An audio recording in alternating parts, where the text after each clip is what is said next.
kita alhamdulillah kita dapat ziarah ke dalam kawasan Masjid Qiblatain. Tadi kita dah tunjukkan suasana di luar. So ni view dekat kawasan dalam. Kita nak ke Masjid Qiblatain. So dia mudah sekarang ada skeleton ni, brother kita, Bro Jai. So kita nak sampai lah, kita nak masuk. Okay, so inilah Masjid Qiblatain. So kita dah sampai dah guys dekat Masjid Qiblatain. So alhamdulillah. So ni antara tempat untuk kita ziarah lah dekat Madinah. So ni view ni cantik dekat Masjid Qiblatain guys. Alhamdulillah peluang kita untuk berada dekat sini. Okay guys. So sekarang ni kita ada dekat kawasan Masjid Qiblatain.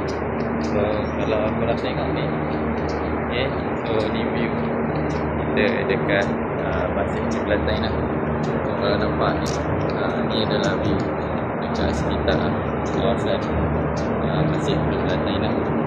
So kita nak ziarah dekat sini. Kalau kau datang Madinah, antara tempat ziarah adalah Masjid Qiblatain. Cantik kan suasana dekat kawasan Masjid Qiblatain. So kita akan buat solat sunat lah dekat sini jugalah, dekat Masjid Qiblatain. Apa sendiri sejarah dia? Masjid ni? Kiblat. Oh, kiblat.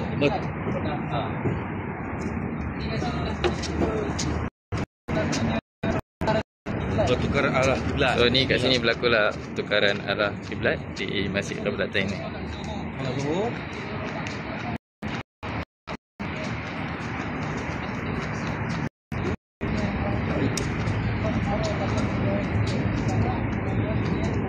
So sejarahnya perubahan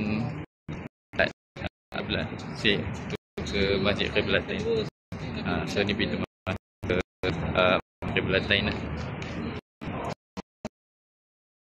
So sekarang ni kita ada di Masjid Qiblatain. So perubahan kiblat daripada Masjidil Aqsa ke sini, ke Masjid Qiblatain. So ni kita tengok view dekat kawasan dalam Masjid Qiblatain lah. So ni view dekat kawasan dalam Masjid Qiblatain. Okay, so kita alhamdulillah kita dapat ziarah ke dalam kawasan Masjid Qiblatain. Tadi kita dah tunjukkan suasana di luar. So ni view dekat kawasan dalam Masjid Qiblatain lah. Okay. Ini dinamakan sebagai Masjid Qiblatain. Qiblatain itu sebab dua kiblat, masjid dua kiblat. Jadi dikatakan di sini peristiwa berlakunya pertukaran arah kiblat. Mana ketika mana Nabi SAW tiba di Madinah, Nabi SAW diejek oleh orang-orang Yahudi.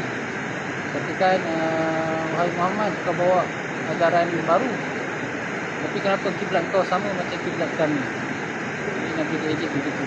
Dan Nabi SAW berdoa kepada Allah dan minta supaya kiblat ditukarkanlah, tidak lagi menghadap ke Masjidil Aqsa. Jadi doa Nabi itu selama 2 tahun. 2 tahun barulah dimakbulkan oleh Allah SWT untuk ditukarkan arah kiblat. Jadi ketika mana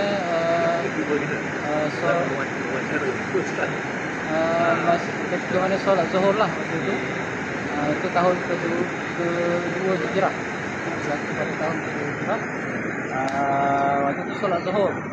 Jadi 2 rakaat yang pertama Nabi SAW menghadap ke arah Baitul Maqdis, ke Masjidil Aqsa.